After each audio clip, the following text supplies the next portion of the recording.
Friday morning, February 7th. And we're going to start this morning with training on taking witness testimony. And we have folks from the Center for Crime Victim Services and some survivors, and we're going to hear from them. But just before we get to that real quickly, I was thinking that we would, rather than break for lunch and then come back at 1 for a couple of possible votes, that we'll just plug on through and then everybody can probably get out of here a little earlier today, except for me. So are we going to start with you to introduce this, Jennifer? I'll just do 2 seconds because this really is an opportunity for our council members to speak to you. But for the record, Jennifer Pullman, I'm the director of the Vermont Center for Crime Victim Services, and we really appreciate the committee inviting us into the room, specifically members of our advisory council who help us in so many different ways, whether it be advising us on our materials and applications, whether it's training other folks, legislative advocacy, work helping us on our strategic plan. They are really out in the community working with others. And we really appreciate the request to try and help all of you when you're in these situations, when you're hearing from victims and survivors. It's like, how can we be most helpful, be supportive? I know I've been doing this work for over 30 years and I'm still confronted with situations where I don't know how to handle that situation. So hopefully there's a few things that can be shared that will put you in a position where you're not left feeling like, what do I do here? So I want to turn it over to, we have Kelsey Rice, who will introduce herself. She's virtual, obviously. And then we have 2 victim survivors, members of our council, who will take it away. I'll just be reading. Should we start with Anna, or does it matter? If it's okay for the chair, they had some questions that they came up with that I would read, and then they are going to take turns answering them. Oh, okay, that's great. Yeah. That like the best way to share their experience. Sounds great. Mixing it up a little bit for in here. That's great. Keeping it lively on. Love it. That's great.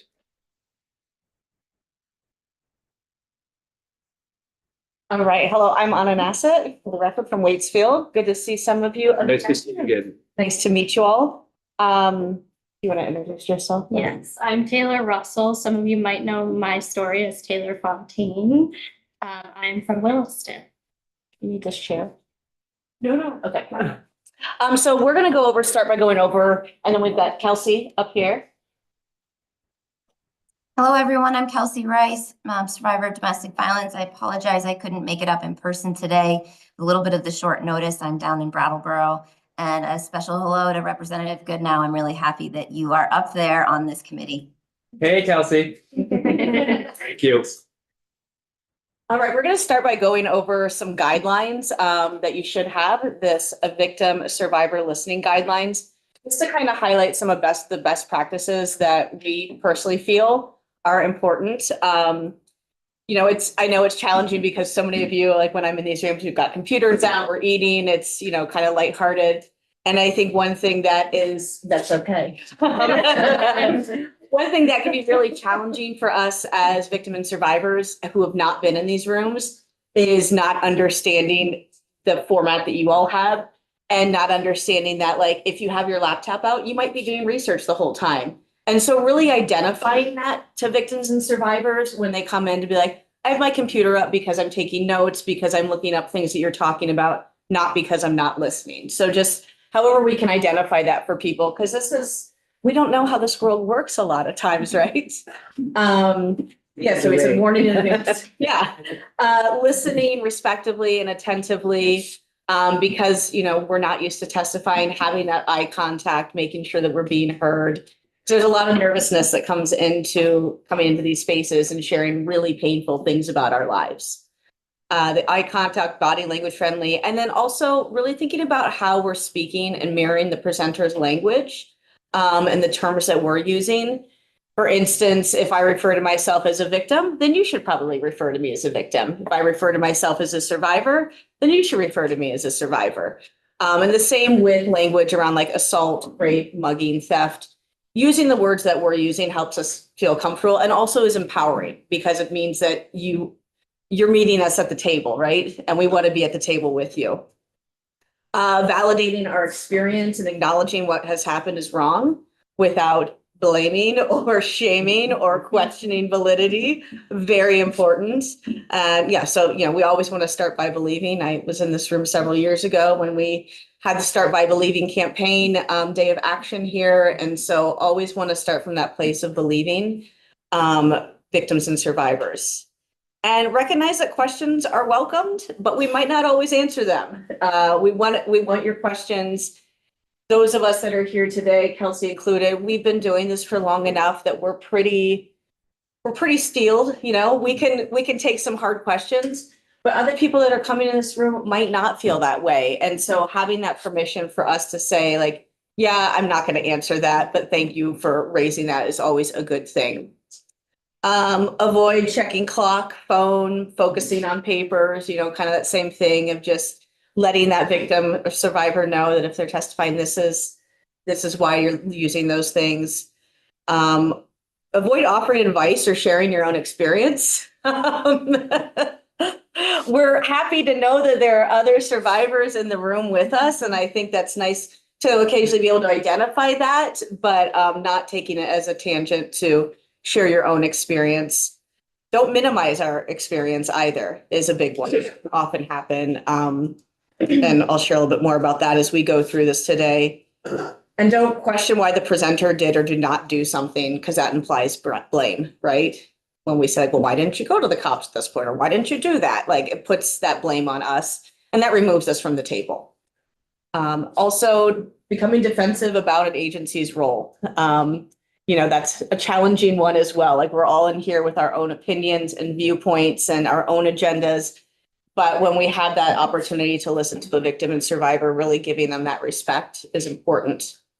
And don't share details about the experience presented with others if that's not appropriate, right?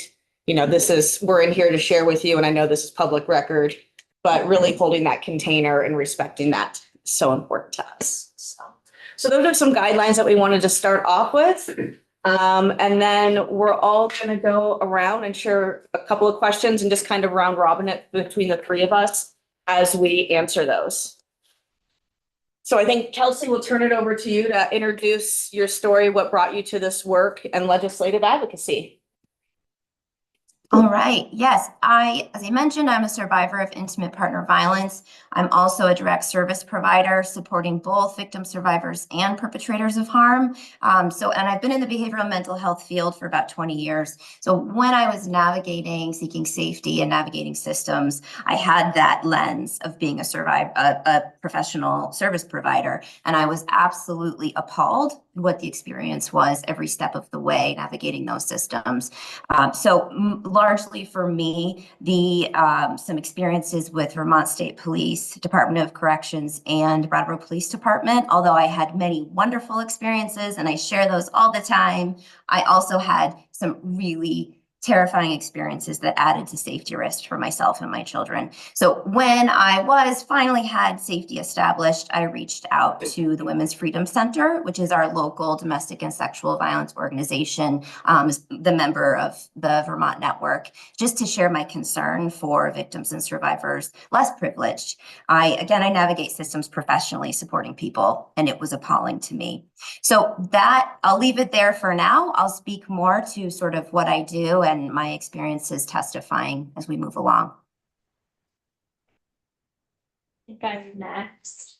So as I said, I'm Taylor Russell. You may know me as, I'm stuck on something. You may know me as Taylor Fontaine, recently married. I am a survivor of childhood sexual assault. Still very hard for me to say that. I was 12 years old when I became a victim, and I was the center of like a huge news story. Thank you. I often don't cry, but I think this is also scary. So, but yeah, I'm a survivor of childhood sexual assault. This is my second time speaking for the legislator, so I'm still a little nervous. But I first shared my story in college in a child psych class, and I saw like what my story did for other victims and survivors. So I have continued that work, and I was brought to the legislator for the good time rule in 2020, 2021. And so you'll learn more about that soon. That's me. And I'm Anna Nassett, for those who don't know. Nice to meet you finally. We were emailing yesterday. So I am a victim of multiple forms of gender-based violence throughout my life. But mostly I speak about being a victim of stalking for the last 16 years. Every year changes, we add a year to it. Out in Washington State, where the individual who stalked me was convicted. I ended up moving here to flee that situation. It was a stranger to me. He stalked me through my business and really uprooted my whole life. So I ended up relocating to Vermont in 2016. And in 2019, we went to trial out in Washington State, and he was convicted and is currently serving one of the longest sentences in our country's history, which was only 10 years. And the reason I really started to talk was because we were able to get that positive result. It took us a lot of years to get there, but we got this positive result, and it really was a highlight of best practices from the first moment I set foot in law enforcement all the way through. Like, it was a luck after luck after luck of the right law enforcement, the right advocates, the right prosecutors, the right judges. Like, if one person hadn't walked down a hallway one day and been handed my file, I wouldn't be here. And so that's really why I started to speak. And then you've all seen me in here talking about victim notifications and other things. And so I'm really active in our state and nation as well within this work, trying to make changes so that everyone can have the freedom that I got. I always believe that I can't be the exception. This needs to be the standard. So that's how I came to this work. And I really believe in the power of our voices. All right. So we're going to start asking some questions to one another, and I'll take some time answering them. So we'll start with you, Taylor. What was this experience of testifying before the legislator like, and how did it feel as a victim survivor? So this is only my second time, like I said. The first time, it wasn't in person, it was Zoom, because we were still in that Zoom era. Yep. And it was in regards to the good time rule. So it was passed before victims were really heard about it. It was scary to talk about it. It was my first time on like a more public level to talk about my story. And I didn't really know what to expect. I actually really didn't know it was like going to be so public, and it's fine that it was. But I think my experience was, I just thought I was coming to speak to you all, not like everybody in the whole state. And it was scary. I did not love being on Zoom, but of course that was the world we were in. I'd rather be with people in person. You can read bodies that way. You can have better conversations in person. But after I watched really closely to what the discussions and testimony was after, because it just meant a lot to me. And after I was watching, I was like, I felt like my voice wasn't totally heard on some levels. And I was getting angry. I was like, I just came and shared the worst thing that's ever happened to me. And I felt like I wasn't heard. It felt like it was heard that day, but after the fact, I know I'm a family services worker. I know on a daily, we're all really busy. And like, we just get in the groove of things and we often forget like what happened the day prior. But I felt like I had to write a letter again and say like, do you remember me? Like, I was 12 years old. Sorry. But today coming here, I texted Anna and I was like, where do I park? How do I go in? Like, I've never been here since I was a child. I was like, do I bring my own drink? Do I have to go through security? Because at my job, we do. So I was just like, what should I expect? And I think it is scary, but I do think in the end, I really did feel heard after I wrote that letter, of course. And I just really appreciate you all taking the time to make sure victims are heard, and that we're here today speaking about like how we can make it better for for victims and survivors that testify. Yeah. Yeah, I think I would kind of echo some of Taylor's comments of like, the first time I came here, I was like, I don't know where I'm going. I don't know how this works. I don't have a law degree, like Googling bills on Capitol Hill videos. And so, I think we are subject matter experts, but we're very unclear a lot of times how these systems worked. And so things like the parking, things like how do I get to that room? It's a really challenging place to navigate through if you don't know. So whenever you have people come in, if you can give them some of those tips, I think is really important. And that, things around even like time delays, like we're all good with that, but we're also taking time out of our days, right? And so identifying like, you probably need to block out 3 hours for this, whatever it might be, I think is really important.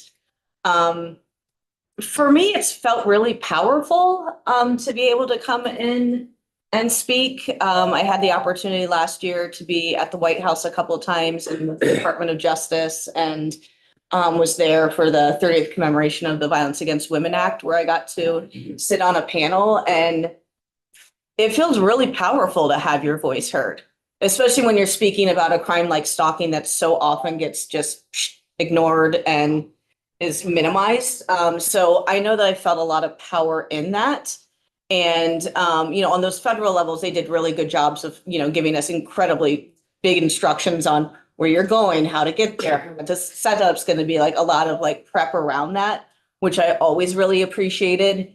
And I think, once again, like I said, we're pretty steeled in our resolve here. And so we're, still going to be like, this is confusing and I feel nervous and I feel scared getting into this building, but we've got a little bit more support and understanding of being able to text somebody. But the first time I came here to do that, I was like, I don't know what I'm doing. I have no clue where I'm going. I knew that I was testifying on something that there was people in the room that very much disagreed with me, which felt scary, like all of those things, and be like, I don't want to tick anybody off. And like, so I think, just however you can prep people for that is really good.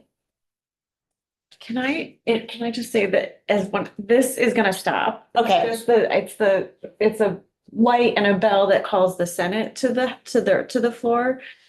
And it should stop soon, but I just wanted to. I did hear the one in the hallway and I was like, is that the fire alarm? But you just did a great job. Gold stars. It's very real, apropos, it's like, this must be annoying. Yeah, it's something you guys hear on a daily, but we're just like, what's happening? Right. So it's a great example. All right, I will start with where it all began for me. In February 2020, the network asked me to testify in a public hearing held by this committee, and I believe some of you, at least one of representative, was on the committee at the time. It was in the House chamber with an estimated 200 people present, and I was testifying in support of a very contentious domestic violence gun bill. The room was filled with angry, orange-wearing gun owners, and then they were sprinkled in people wearing purple, survivors and advocates. That was my coming out party. A couple days later, I drove up from Brattleboro in a snowstorm to do that. And a couple days later, I addressed the Brattleboro Police Department. And again, that was the start of it all for me. So coming up to that, the network did warn me the best that they could of what I was walking into. And really, I am a very, when I put my mind to something, I'm just going to do it. And so I was prepared in a way, but not fully, because we're talking about sharing our trauma, and I can be as prepared as I am intellectually. I'm a professional facilitator. I'm a speaker, but when you're sharing your trauma as an educational tool and advocacy, you are having to pull on different parts of the brain, and you're pulling from your trauma. And regardless of how prepared I was back then, again, I was just starting out, so I've learned a lot since then of the importance of how much detail do I need to share, and this is going to be out there for everybody. I've come a long way. I couldn't have possibly been prepared for that room and that experience. I was shaking. I was terrified that, just standing in line to get in the room, I was hearing all this discussion about this is a war against men and, all the horrible things they were saying. But once I heard people get up and testify that the opposition, the anger overshadowed my nervousness. I was still shaking when I got up and spoke before you. but I was so determined to be heard that that got me through. And to be honest with you, the injustice, the discrimination, the stigma surrounding all of it, that is what drives me to lift up and support victims and survivors that are less vulnerable. And so it doesn't affect me. I address all kinds of audiences, and very typically there are certain people in the audiences that maybe don't demonstrate some of the communication skills we're talking about with you today. It doesn't have an effect on me. I expect that at this point. But I'm here today to talk about those that don't have the skill and maybe the personality type that I have. And even no matter how nervous they are, whether they submit testimony in written form or ask an advocate to share their story, show up virtually or in person, I really call upon you to take their testimony very seriously, because it is truly those of us that have experienced these systems that have the insight into the change that needs to happen. So I want to talk about that. In October, I testified before the Joint Legislative Committee regarding victim notification and earn time. Again, vastly different experience for me last October than it was in February of 2020, because I've come a long way. I will say I absolutely felt heard and felt really good about the responses. And so today, then I facilitate trainings and co-facilitate with the Brattleboro Police Department, Vermont State Police, Department of Corrections. Representative Goodnow can attest that I seek opportunities to address the public. So again, this is something I do. Regardless of all of that, I know, and I know Anna and Taylor can speak to this as well, it can go splendidly well. Better outcome than I hoped for. And my drive home, it is a struggle to stay awake. I have practices I have to do, because it's not just the adrenaline coming down, but it's actually the trauma response. It is a trauma reminder to go back there, no matter how recovered I may be. And so again, I ask you to understand that for people that come in that maybe don't have the resiliency factors that I have and the skill that I have, if it has that impact on me, I have to be very mindful of what is on my workload the following day, because it will be harder for me to complete tasks, to be quite honest with you. I'm going to keep doing it. It's my passion work. But if it has that effect on me, please consider what it is for folks that do not have the skill that I bring. Thank you. I just want to echo Kelsey, because I mean, work, I testify in court and everything. And like, obviously I'm not going to sit there and cry in court, because that's not something I'm not speaking to is my trauma. So I just want to echo what she said is like, it's definitely very different and it's a different experience. And as Kelsey said, as you keep doing it, you grow, but I probably cry every single time. And it's just the trauma response and sharing that story. So here I go again. I understand that too. Yeah. I cried during a train. I was in Ohio last week training out of college, and I burst into cried in years of speaking, and I was like, I'm sorry. It was also last Tuesday, which, as we all know, is a day. Next we're going to talk about what are some of the things that have felt supported when we're speaking to audiences and testifying before legislator, and what things didn't feel supportive. And I'm going to start off with this one and say, honestly, I want to point to the CCVS as being really, really supportive in this work. When I started speaking, it was through the Vermont Victims Assistance Academy. I had no idea to speak, do anything like that. And the former educational coordinator identified that I'd be good to sit on this panel. And then what they did to prep those of us who were panelists, and the other people had already spoken many times, as far as coordinating to meet with the Vermont Network to help craft what I was going to be saying. We had meetings beforehand. The day of, we actually all met beforehand and like had an hour together to kind of center. Afterwards, they even talked about like, what is your drive home going to be like? To reference what Kelsey said, like that's a big one. If I'm traveling for work, like I have to stay someplace if it's more than a 2-hour ride home, or even really an hour and a half, because I'm just so depleted.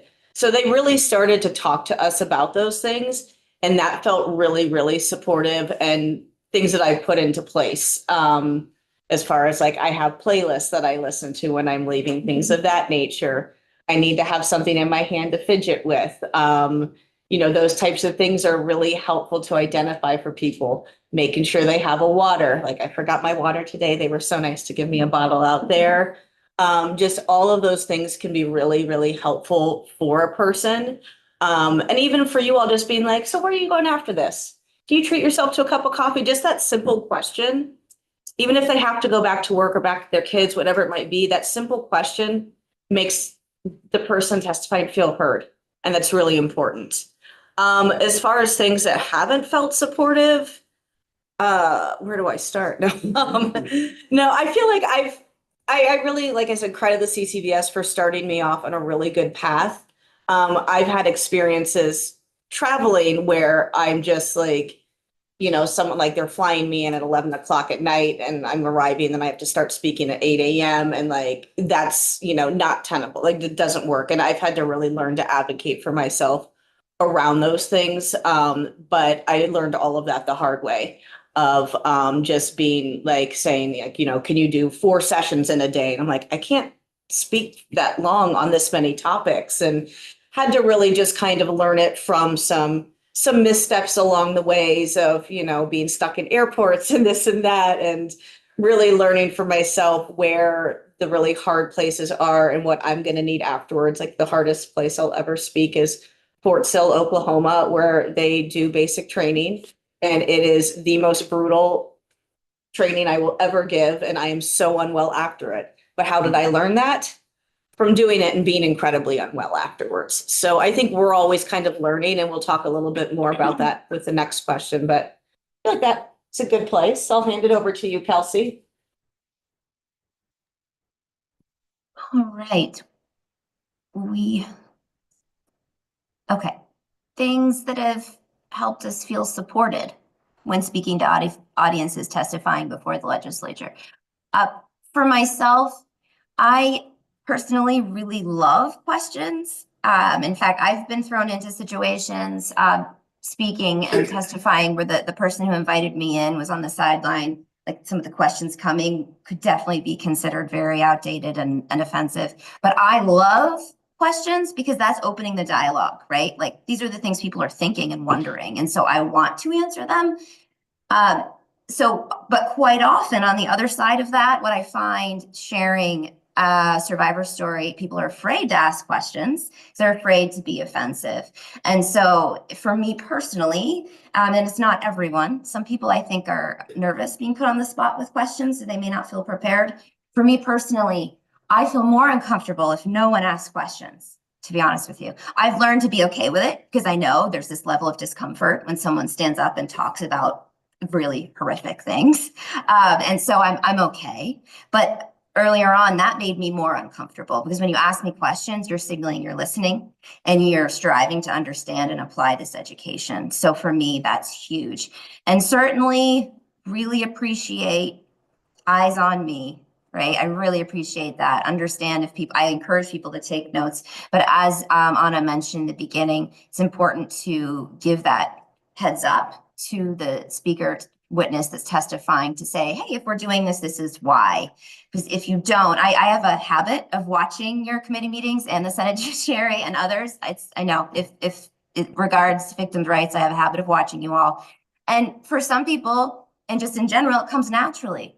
I'm going to lift up Representative Goodnow and say, I'm pretty confident he just already does this naturally. He did it for years in the select board, and now you have to perform because I just said that you do. But really the best you can, eyes on the speaker, the witness, showing that attention, right, is really important. And then also, of course, taking notes shows that you're taking me seriously. But in a lot of your meetings, folks are, maybe your body's not even fully aiming the person that's speaking. You're doing what you're doing, maybe for good reason. But please stay away from that if you don't communicate what you're doing.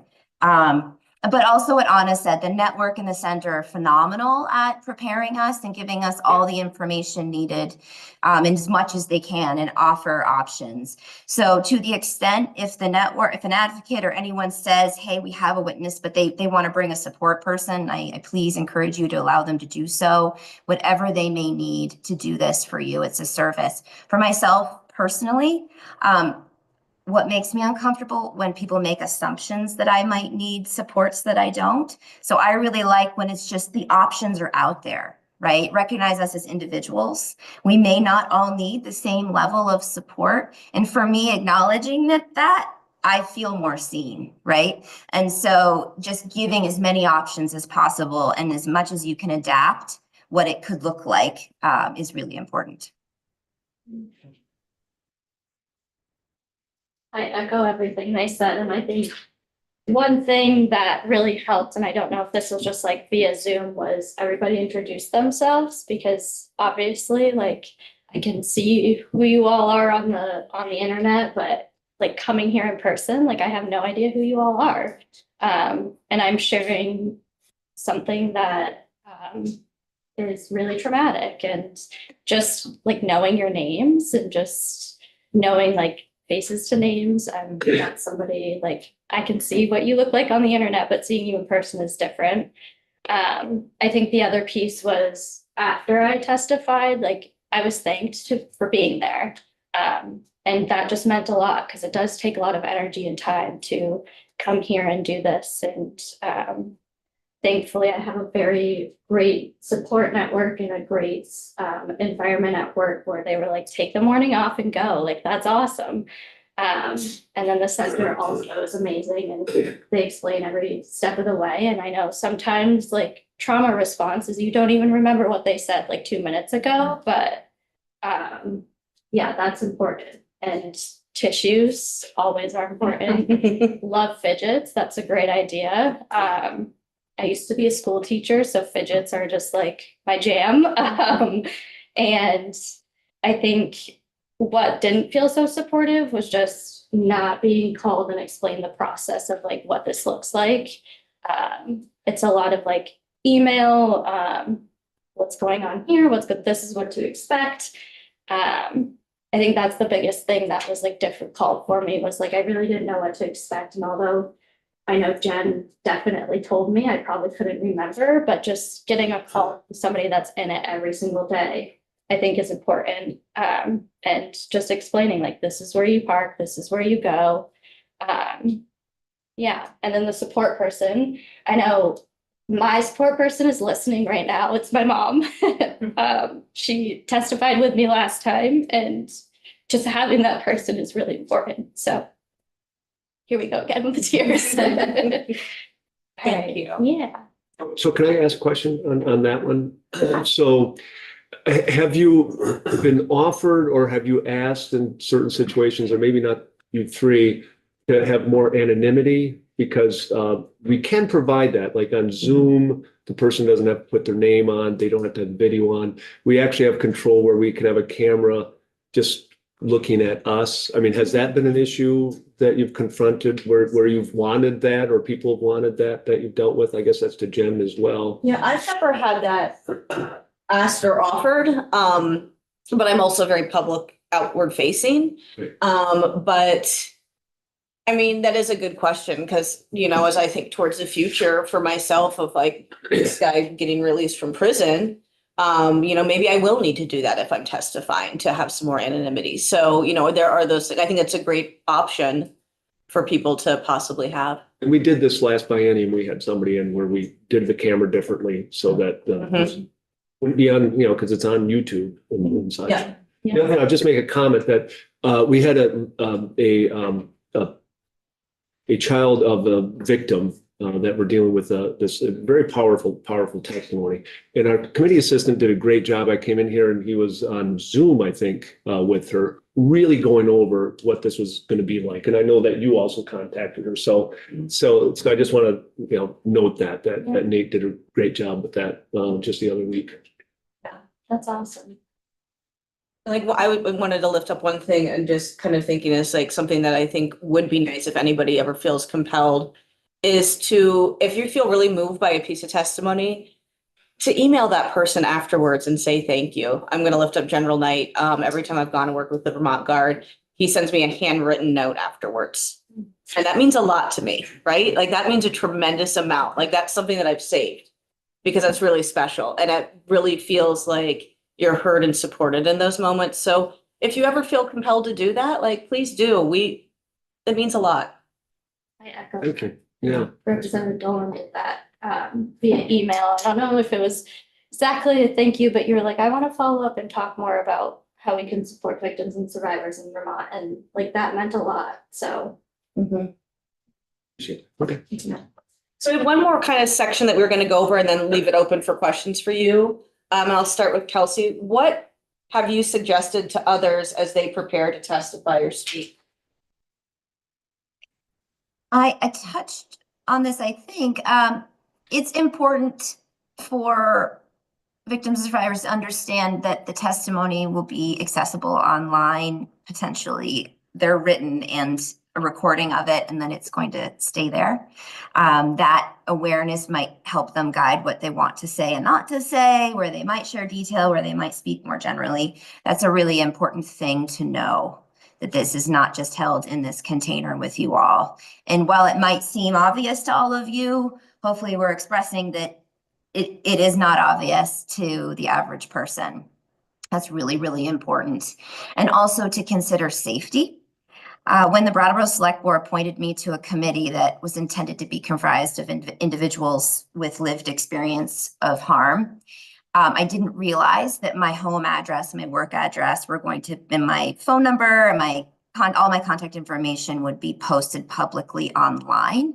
And so when my abuser was who is very much a stalker, one of the biggest risks, lethality risks for him, was going to be released, the Vermont State Police and Brattleboro Police Department were very concerned, because by this point I'd been doing a lot of interviews, a lot of written and recorded footage of me online, speaking to my experiences around domestic violence, and he was going to be released. So then there was a lot of safety planning that had to happen. So again, I wasn't aware of that would happen. Certainly the town of Brattleboro was the first time they'd ever done anything with lived experience in that way. No one was thinking about it that way. But for you all, if you're doing any sort of prep with someone coming, I think usually the center or the network would be involved also, but maybe not. But just to consider that of what level of information they provide to you.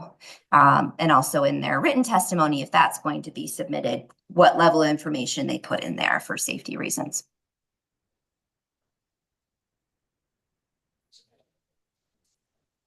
I'll be the next slide. I think one of the things that I've suggested is write things down. That's helped me, especially as I start getting more used to doing this. I think I'll be more seasoned and not having to write things down, and or I might always just to have something to look at. And then you can bring us support. It's always helpful to have people there that are supportive to you, can be there for you before and after. And just letting victims and survivors know that their voice is powerful, and somebody in that room is going to hear their story and it's going to sit with them forever. You may not always have people that agree, but you will change somebody else's day or thinking if you just use that voice, because hearing from the victims and survivors themselves really does change people's minds about things. And everything else Kelsey said too. Yeah, I think, one of the things that is really unique, and Kelsey and I have spoken about this before, is like the imposter syndrome that we feel. We were talking about that at an event of just like, being like, well, I don't have the degree. I don't have the law degree. I don't have this degree, I've been treated as such less than through the entire criminal justice system, that when we come into these rooms and sit at a table, we have a lot of those feelings come up of like, well, I'm not as smart as these people. I don't have the right language, all those things. So that's something I always kind of encourage people, is to think about that and really feel empowered, because we are the live subject matter experts. Just so you know, I'm all lawns for a living. What was that? I'm all lawns for a living. Love it. We're not lawyers here. Exactly. And that's the thing, is like that to be shared with us is such like a calming thing, right? But we don't necessarily, most people don't know that coming in, and this is very intimidating. So really, I think encouraging people around that, I think, is so important. It's something I do. And really talk to them about the why they want to come and testify. Like, I would say all three of us don't necessarily want to come into a room and lay out these horrific things that happen to us. Like, I don't need to hear the sound of my own voice, right? Like I have a very specific reason for doing this. And so I always really encourage people, if they're going to be speaking or testifying, whatever they're going to be doing, is like, what's the why, and keep your focus on that. Pivot all over, right? Like you've heard me speak about victim notifications. There's a reason and there's a why behind that, like all of those things. So I really encourage people to do that because it helps come across as clearer, and really also that because we are the subject matter experts, like we are equals at the table with you.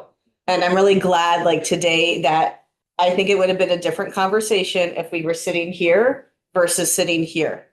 Because that little difference is actually pretty big. It doesn't put us at the table with you. So I always kind of encourage people to think about those things, and also just to ask for what they need. You know, that there's times where someone might come in here and be like, I can't do this, and that's okay. It's okay to say like, I need to step out and use the restroom, like all of those things, you know, it's a little bit different in these formal settings, but in my, you know, outside of the formal settings, I really encourage people to ask for what they need and to make sure they have some sort of care, aftercare. Like for me, it's angry feminist punk rock music. For others, it might be, you know, doing some stretching and yoga, like, but really tapping into what is that thing that you're going to need afterwards. And encouraging people who are coming in and testifying and being like, I think we can all pretty much agree that being a victim of crime is a horrible thing. Like, I think it's a pretty bipartisan issue. And so that we're in a table with people who want to create better systems and services. So those are some of my suggestions. And we wanted to use the remaining time to really just open it up for any questions that you all may have. Any questions? Yeah, go ahead, Barbara. So thank you so much. Should we go around and do introductions? I feel bad about doing questions before we. Let's do it. Go ahead, start. Okay, so my name is Barbara Rachelson. This is my 7th biennium. I'm a social worker and I represent part of Burlington. Go ahead. Representative Zachary Harvey. I represent the town of Castleton. I'm a freshman representative. Thank you for coming today and sharing your stories. And I'm Ian Goodnow. I'm also a new rep from Brattleboro. Yeah, it's really great to have you guys here. Thank you. I'm Tom Oliver. This is my 2nd biennium, and I'm Sheldon. I'm a policeman by trade. Karen Dolan, representative from Essex Junction, and this is my 3rd biennium. Thanks for being here. Hi and hi. It always feels funny because I know like now I'm looking at you, right, Kelsey? When I'm looking up, it's this weird thing of like, we can't make eye contact with the person on Zoom, which always makes me feel funny. So I'm Angela Larson. I represent Williston, and I'm really happy that you're here, and I'm so thankful to Jen for helping us figure this out. Ken Gosland, I'm from Northfield. I'm a small business owner, not really fond of lawyers, just to let you know. I'll just point that out that I'm just an average person. 7th year in this building. That was Ian. 7th year in this building. A big supporter of victims. I think victims are majorly overlooked, and strongly support them, and a big supporter of Jen over there. Your voices need to be heard a lot more than they already are, and I really appreciate you showing up. And I know it's not easy sitting there. I'm Kevin Coach Christie, representative from Hartford. I won't reiterate what Ken just said about victims. You're the peeps. You know, you're the reason we're here. You know, is to try to do the best we can, you know, to create that interface. And we don't always do it well, you know, but having you come and share your experience, strength, and hope hopefully makes us do our work better. So thank you for being here.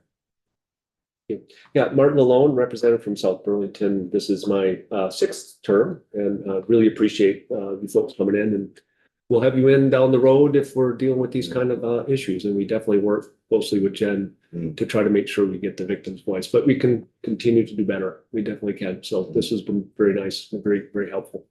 Tom Burdick from West Rutland. I tell people I'm not a lawyer, but I play one in Montpelier. And, I already said what I do for a living. And one thing you said, walking into the building, you don't know who any of us are, what we do. And I picked up there's a little intimidation factor there. And 15 years ago, when I walked into the building, it was the same thing for me. Thank you. And Nate as well. Yeah, Hi, and my name's Scotty, committee assistant. It's scary coming to this building. And it's exciting, like, you know, we were just like, it's a beautiful building. It does feel very empowering as well.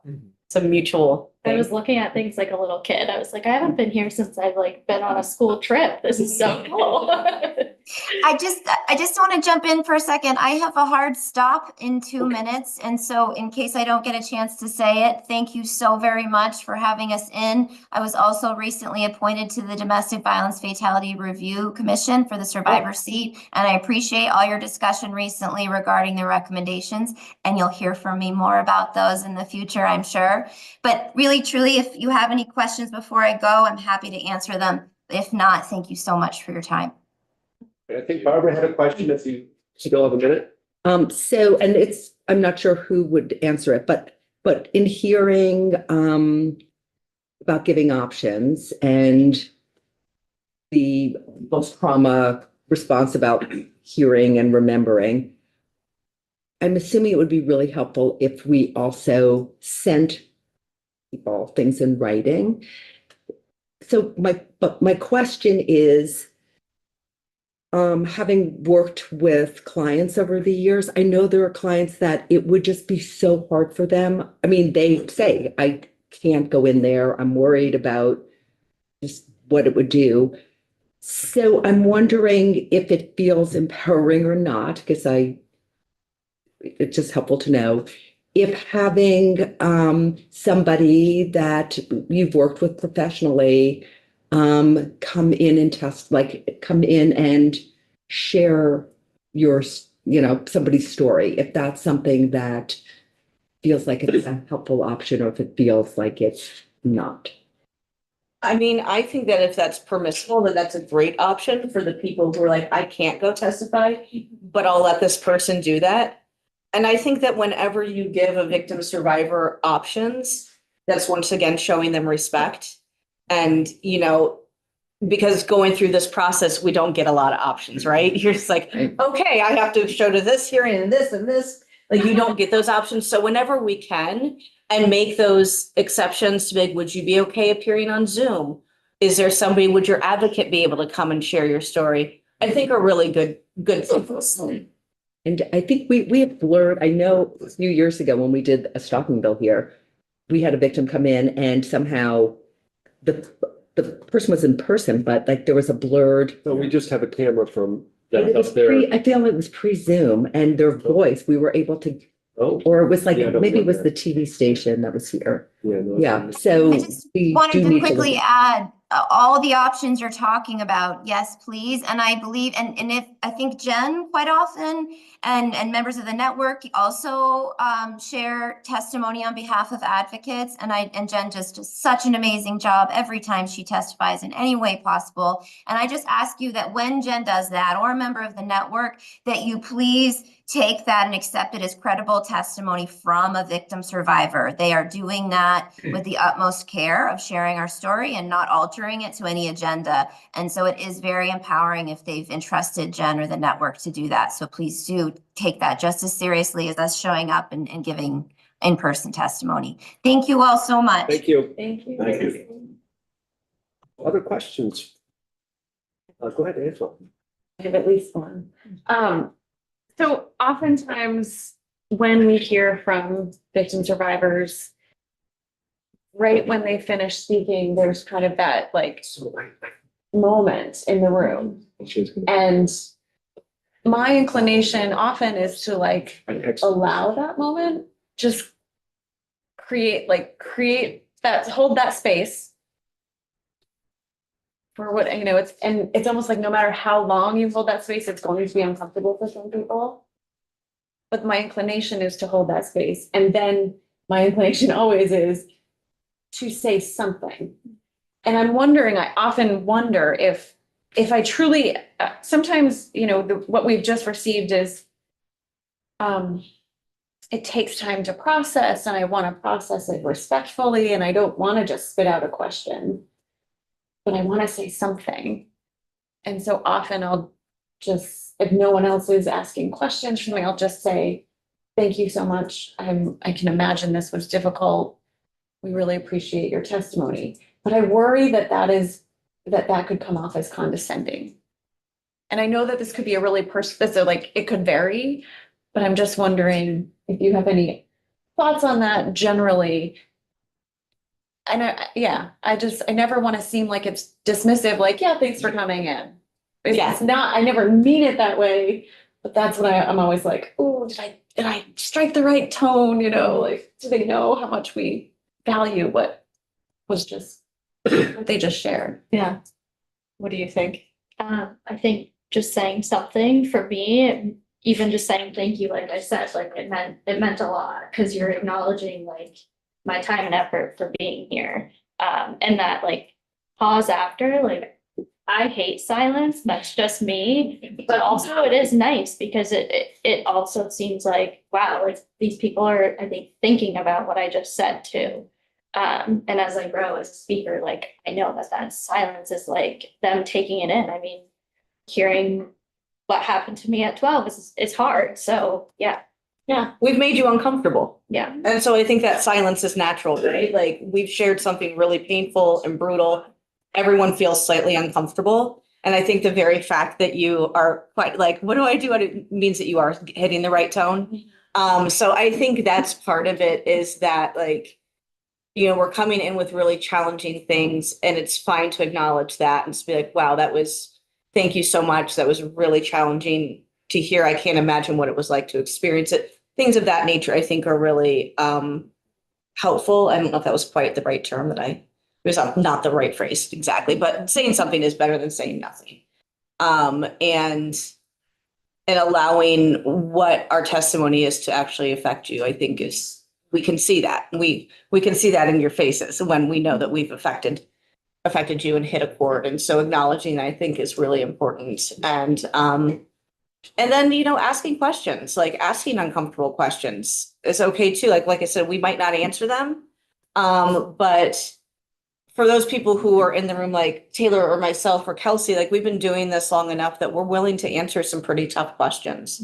And we would rather have you ask them and be able to say no than not have you ask them. Because once again, that's a sign of respect to us that you are seeing us as equals and trusted to weigh in on these things. We may cry through it, but yeah. Well, there are often tears on this side of it. So, My tears are usually in the bathroom afterwards. Ian. I think it's more of a question for you. Oh, okay. All right. I take the point about coming in to testify here and where do you park and like where do you go very well. I think partially for being a new member and having the same experience of like coming here and being pretty intimidated. But like I wasn't expected to sit down and give testimony, right? So I'm wondering, do we have sort of a process for when we and I hear the point on prepping a Zoom witness, which is great. But like, do we send witnesses sort of some info about how they walk the committee room, like where they park, that kind of stuff? Oh, go ahead, Nate. For the record, Nate Piscotti. So at least we're not necessarily trained on like anything specific to give a witness. It's more just if a witness asks, I'm more than happy to accommodate that. And I just took a note here that I'm going to put like, if you have any questions, please feel free to reach out on my emails to people. But a lot of the time, pardon me, one moment. Oh, yeah. A lot of the time, it's like someone like Judge Zone, who we've had in here quite often. Right. So I'm usually just like, hey, here's the Zoom link. Like, come here. And he's like, yup. So we've had some scenarios where we do have people coming in, like again, when Pam came in to speak the other day, where she was asking questions and I'm happy to answer. And I think going forward, I'll bring this up with the like leader of the committee assistants as well, as making sure that we know that it's okay for people to ask these questions. Or preparing something to send them in the first place. I think. I almost think it would be worth sending like even a little bit of information because Absolutely. but I think it can become very easy to be in a bubble here where you just assume that everybody knows what the hell's going on and you really. 100%. And again, this guide somewhere, I need to find it. It's on the website. Yeah. I think it'd be really helpful. Like, that's what I was gonna say. And also along with that, like saying like, we're being very informal today, right? And I recognize that normally it would be much more like you speak, you ask questions, and you go sit and like, those types of things. So even just explaining how a session works, I think would be really good. I know I'm really big on like, give me the information multiple times and always give it to me in writing. So if you send out an email to that victim before they come here with just, this is where you park, this is where the room is, this is how a session goes. I mean, that's a guide that could go across this entire capital, and I think would be really, really helpful. Absolutely. Agatha. Yeah, Agatha would be good to contact on that. And I was thinking of even orchestrating something like that, because I think that's awesome for us to do, because we're the committee assistants would be the frontline people for a lot of this stuff. At least like inviting witnesses and dealing with them. So I'll bring that up to my boss. And it's only gonna make your job easier, right? You're not gonna be answering 16 questions in 16 different emails. They've got it. So I think that's a good thing. Depending on how detailed that this gets. Like you said, I had conversations with Pam. About what she was doing. I explained the whole process to her that we're working on a bill on abuse of corpses. And so I explained to her that we work on it here, we go through language, the lawyers mess things up awful and but just to get all the language right and that type of thing. And she thought it was done. I said, well, from there, I said, then we vote it out, then it goes to the floor for warning, then there's second reading and third reading. I said, then you get to start it all over again in the Senate. So I mean, there's anybody who's testified, like I said, anybody who's testifying on bills, it's pretty involved in a lengthy process. It's slow for a reason, right? To do things right. Yeah. Barbara. So some other things that also might be helpful, I'm wondering, are like giving the link to, here's the committee.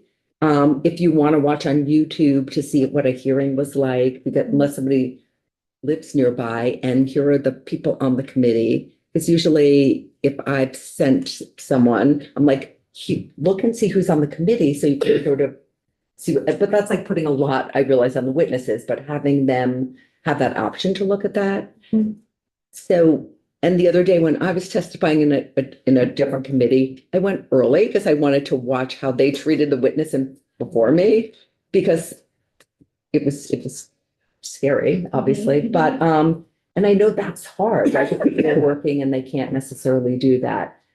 But I'm wondering if we even have like people who for each committee are like, not ambassadors, but like liaisons, if it's like, are there, further questions, I can have a state rep, one of the committee members reach out or something, right? Like, would that be Like when Meg came in the other day, she had Meg York, for namesake.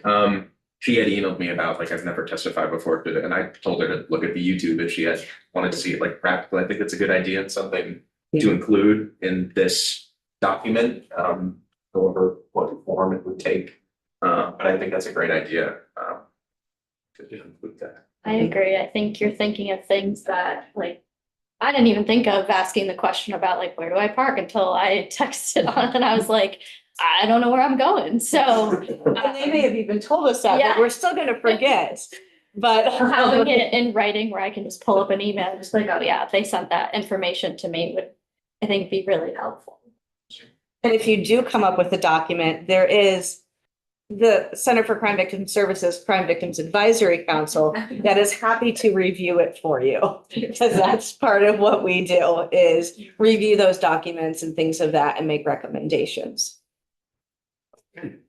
I don't know if this helps it or not, but in the 7 years I've been in this building, half the time, I don't know where I'm parking. I don't know where I'm going. I don't know what I'm going to run into in this building. The basic bottom line is we're all just regular people. I know it's intimidating as heck to be there. When I first came in here, it was intimidating. I think you see before we went on live and all that stuff, how I try to deal with some of the stuff, a little sarcastic humor and whatever. But there's many, many, many times, like Angela said, she'll go in the bathroom and, you know, she'll do her crying or whatever she does. And like a lot of this testimony is really, really draining on us. Really draining on us. And sometimes we need to go and recalculate our brains because we're just mortals. I mean, we're just normal people. I mean, some people think that they're, you know, whatever. I don't think I'm one of those, but Well, and you made a good. we'll let it go at that. We are equals. And I think, sharing those things is also really helpful for a victim to know that, like, yeah, you're hearing horrific things. I know we were just talking about that bill. Like, that was not a good testimony to hear, I'm sure. You're taking those things on too. And I really do believe that we have a lot more in common and equal than we do apart. And it's so hard for us sometimes to see that and to understand that. Right. We're all just human.